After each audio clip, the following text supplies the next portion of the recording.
Good afternoon, church. Thank you so much for being here. Thank you for all the love and support you've shown to our family at this very sad time. I'll be reading the eulogy for my uncle, Georgie. George Michael Reynolds, affectionately known as Georgie, was born on the 23rd of May, 1963, to Lucille Moore and Caleb Reynolds. When Georgie was born, he was very small and fragile. He would often get sick and have to be admitted into hospital. His mother thought she would lose him. As he grew older, his health improved, and his mother and father loved him dearly and took care of him the best way that they could. As a child, Georgie went to Bamberg School. He then went on to Port Antonio Primary School and then on to Bamberg Secondary School. He had a very carefree nature, and as a youth and as a child would often miss school. But he had a talent for learning new things quickly. In 1988, after the Gilbert hurricane damaged most of Jamaica's power supply, the government rolled out a program to bring back power to the island, and it was at that time that Georgie met a group of electricians from Kingston, one of them sitting right over there, who came to Port Antonio to restore the town's power supply. Georgie worked closely with the electricians, learning the trade very quickly. He mainly worked as an electrician running power supply to domestic properties. He also worked with his beloved cousin, Patrick, who is a qualified electrician. Georgie took on many other odd jobs to support himself and his family. He was also an excellent swimmer and a diver, and he would often swim at reef and folly beaches. He used to dive at the ship's side when the cruise ships docked at Port Antonio Harbor.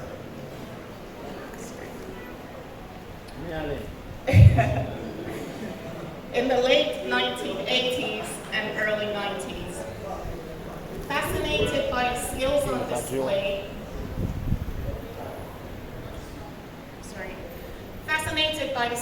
display, tourists would used to throw their spare change into the water, and Georgie and his friends used to dive to retrieve whatever money they could find. Georgie would sometimes get in trouble with the Coast Guards, but for him, it was a way of hustling to make some extra money. In 1995, Georgie visited his sister Novelette and her family in England. He spent 6 months with them before returning to Jamaica. During his time in the UK, he visited Scotland, where he spent time with one of his very close childhood friends, Scotty.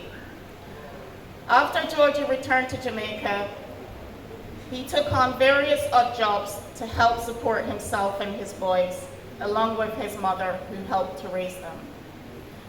Throughout his life, Georgie was well known and liked by members of the Port Antonio community. He was very kind and helpful, but he also had a mischievous side to his personality. We've heard it before, and this would often land him in trouble with more senior members of the community. But he shared his love for swimming and taught many of the younger children to swim. After his mother passed away, Georgie became the sole carer for his children, with the support of his siblings and wider family members. Georgie was very close with his cousin Patrick and would often spend a lot of time with him when he was in Jamaica on leave. In 2019, Georgie suffered a stroke, which saw him hospitalized in Kingston for several weeks. On return home to Port Antonio, he made a miraculous recovery and was able to return to normal life. In recent years, he set up a small business from home, selling cigarettes and soft drinks to locals. He married Miss Maria, and they lived together for a short while before he passed away on the 16th of March. Georgie leaves behind his wife Maria, his 3 sons, Tavan, Warren, and George, his brother Landy, sisters Gillette and Novelette, along with various nieces, nephews, aunts, and other dear relatives and friends. He was loved dearly by his family and friends and will be bitterly missed.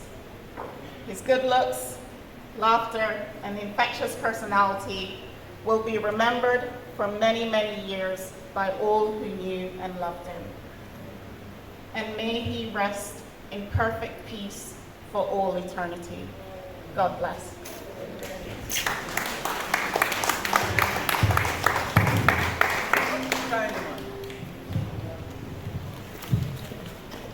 Time is going. It's time for the pass the book. A friend has asked to, if I can please come quickly and do it because